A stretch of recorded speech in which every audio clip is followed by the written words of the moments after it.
Halo, saya Salwa Nabila Sani. Di sini saya akan menjelaskan mengenai anatomi fisiologi payudara selama masa kehamilan.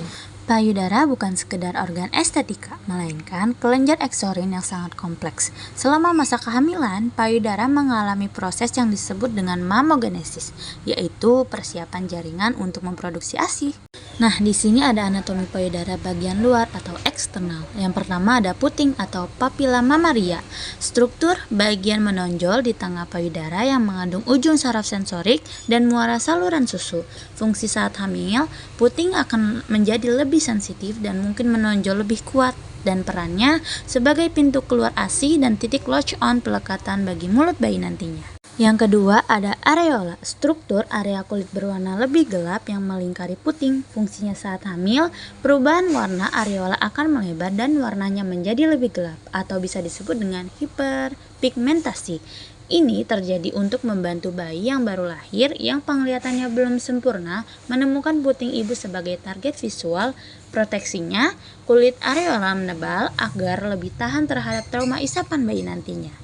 Kelenjar Montgomery, tubercles of Montgomery. Strukturnya bintik-bintik kecil yang tampak seperti jerawat atau benjolan kecil pada permukaan areola.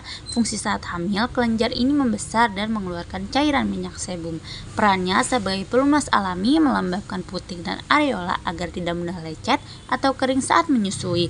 Aromanya mengeluarkan ciri khas yang mirip seperti ketuban, membantu menuntun bayi merangkak mencari puting birth scroll segera setelah lahir. Anatomi payudara bagian dalam. Bagian ini adalah mesin produksi ASI yang bekerja intensif selama kehamilan. Pertama, jaringan kelenjar. Ini adalah bagian fungsional utama payudara yang terdiri dari lobus. Setiap payudara memiliki 15-20 bagian besar yang disebut dengan lobus. Di dalam lobus terdapat lobulus, yaitu kumpulan kelenjar-kelenjar kecil. Nah, di dalam lobulus terdapat kantung-kantung mikroskopi yang bernama alveoli. Fungsi saat hamil, hormon kehamilan memicu sel-sel alveoli berkembang besar. Disinilah ASI mulai diproduksi, mulai dari kolostrum. Sel alveoli dikelilingi oleh sel meopitelial yang nantinya bertugas memerah susu keluar. Kedua, saluran susu atau ductus lactiferus. Strukturnya saluran-saluran kecil seperti pipa yang menghubungkan alveoli ke puting. Fungsi saat hamil, di bawah pengaruh hormon estrogen, saluran ini bertambah banyak, bercabang dan melebar untuk mempersiapkan jalan bagi aliran ASI yang deras. Yang ketiga ada jaringan lemak. Struktur jaringan yang mengisi ruang di antara kelenjar dan memberikan bentuk serta ukuran pada payudara. Fungsi saat hamil, meskipun kelenjar susu membesar, jumlah lemak mungkin sedikit berkurang atau terdesak, namun berfungsi tetap sebagai pelindung bantalan bagi jaringan kelenjar yang lunak. Yang keempat ada ligament cover. Struktur jaringan ikat fibrosa yang melekat pada dinding dada dan kulit. Fungsinya sebagai penyangga struktur payudara seperti bra alami agar tetap kencang selama masa hamil. Ligamen ini bisa meregang karena berat payudara bertambah yang terkadang menyebabkan rasa nyeri.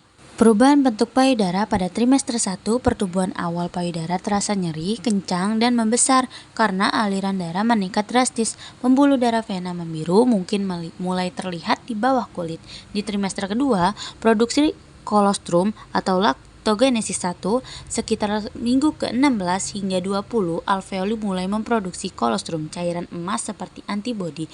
Kelenjar Montgomery semakin terlihat jelas. Dan di trimester kedua, pematangan payudara mencapai ukuran maksimal untuk menyusui. Beberapa mungkin ibu mengalami rembesan kolostrum, yaitu cairan kekuningan dari puting dan tanda tubuh siap menyusui bayi kapan saja. Terima kasih teman-teman sudah menonton. Thank you for watching. Bye-bye.